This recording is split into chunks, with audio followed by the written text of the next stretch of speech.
आज कळव्यातील 6 माजी नगरसेवकांनी शिवसेनेचे मुख्य नेते राज्याचे उपमुख्यमंत्री एकनाथरावजी शिंदे साहेब यांच्या नेतृत्वावर विश्वास ठेवून शिवसेनेमध्ये प्रवेश केला आहे, महायुतीमध्ये प्रवेश केला आहे आणि त्यामुळे त्या 6 नगरसेवकांचं स्वागतच महायुतीचा एक घटक पक्ष राष्ट्रवादी म्हणून त्यांचं करतो। सर, आमच्या पक्षातील म्हणजेच शरद गटातील जे लोक आता हळूहळू आणि पवार गटाकडे एकत्रित जात आहेत, आता या संदर्भात आता इंडिया आघाडीमध्ये आज सक्रियने असं शरद पवार म्हणतात, फक्त येणाऱ्या काळात निधीसाठी ते जात आहेत असं त्यांनी सांगितलं। शेवटी आदरणीय शरदचंद्रजी पवार साहेब हे देशाचे मोठं नेतृत्व आहे आणि त्यांनी एका इंग्रजी दैनिकाला मुलाखत देताना इंडिया आघाडी सक्रियने अशा प्रकारच्या भावना व्यक्त केल्या। अनेक शरद पवार गटातील माजी आमदार हे राष्ट्रवादी काँग्रेस पक्षाचे राष्ट्रीय अध्यक्ष, राज्याचे उपमुख्यमंत्री माननीय अजितदादा पवार साहेब यांच्या नेतृत्वावर विश्वास ठेवून राष्ट्रवादी काँग्रेस पक्षामध्ये जो प्रवेश करतायत, भविष्यामध्ये देखील अनेक असे प्रवेश होणार आहेत, या सगळ्यांचं आम्ही स्वागतच करतो। जो माननीय अजितदादा पवार साहेबांच्या नेतृत्वावर विश्वास ठेवून राष्ट्रवादी काँग्रेस पक्षामध्ये येईल त्याचं स्वागतच राष्ट्रवादी काँग्रेस पक्ष करेल। तर त्यांचं असं देखील म्हणणं आहे पवार साहेबांचं की भविष्यात एकत्र यायचं की नाही हे राष्ट्रवादीच्या नव्या पिढीतील नेतृत्वाने ठरवावे। मी आता त्या निर्णय प्रक्रियेतून काहीसा बाजूला झालेलो आहे, आमची मंडळी विविध पक्षातील विभागलेली असली तरी विचाराने घेत आहोत। तर शेवटी त्यांच्या पक्षाच्या नवीन नेतृत्वाने काय निर्णय घ्यायचा हा सर्वस्वी त्या नेतृत्वाचा निर्णय असेल। या क्षणाला तरी राष्ट्रवादी काँग्रेस पार्टी आमचे नेते अजितदादा पवार साहेबांकडे अशा प्रकारचा कुठलाही प्रस्ताव आलेला नाही।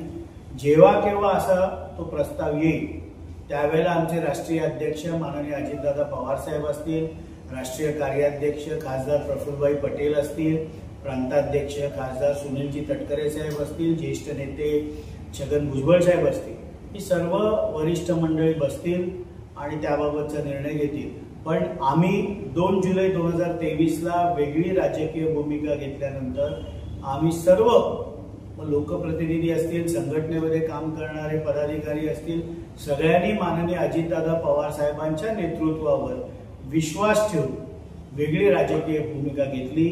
आमचा राजकीय पक्ष वेगळा आहे, त्यांचा राजकीय पक्ष वेगळा आहे। ज्यावेळेला कधी त्यांच्या पक्षातील नवीन नेतृत्वाकडनं एखादा प्रस्ताव येईल त्यावेळेला माननीय अजितदादा पवार साहेब आणि वरिष्ठ नेते नक्कीच त्याचा विचार करतील। पक्ष वेगळा तुम्ही असं म्हणतात, मात्र पाहिलं तर राज्यातील आमच्या काही आमदारांना असं वाटतं मतदारसंघातील विकास कामं करून घेण्यासाठी अजित पवार सोबत गेले पाहिजे। शेवटी अजितदादा पवार साहेबांची ख्याती आहे की विकासाला गती देणारा नेता, विकास निधी भरभरून आपल्या लोकांना देणारा नेता आणि काम करणारा नेता अशी छबी माननीय अजितदादा पवार साहेबांची आहे। त्यांच्या नेतृत्वावर विश्वास ठेवून जर निवडून आलेले आमदार येत असतील तर त्याचं स्वागतच आहे। सर, सामाजिक कार्यकर्ता अंजली दमाने घेऊन भाजप भ्रष्टाचार संपवणार आहे। पाहिलं तर अंजली दमाने पोस्ट केलेल्या फोटोमध्ये मुख्यमंत्री देवेंद्र फडणवीस, मुख्यमंत्री अजित पवार, खासदार नारायण राणे, छगन भुजबळ, प्रफुल्ल पटेल, अशोक चव्हाण आणि सुनील तटकरे दिसत आहेत। हा फोटो जो त्यांनी ट्विट केलाय हा राष्ट्रवादी काँग्रेस पार्टीद्वारा आयोजित गौरवशाली महाराष्ट्र महोत्सव 2025 जो 1 मे ते 4 मे जांभोरी मैदान इथे झाला तिथला हा फोटो आहे। फार काय अंजली दमाने यांच्या ट्विटला महत्त्व देण्याची गरज नाही।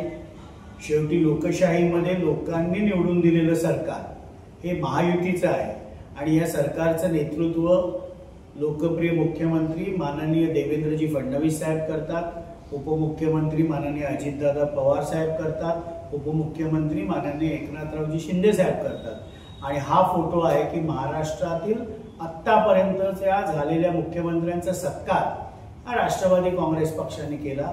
अंजली दमानियाताई यांना विनम्रतापूर्वक कायम ते आरोप करत असतात, पण आजपर्यंत कुठलाही आरोप ते कोर्टामध्ये सिद्ध करू शकल्या नाहीत। त्यामुळे फार त्यांच्या ट्विटला महत्त्व द्यायची गरज नाही।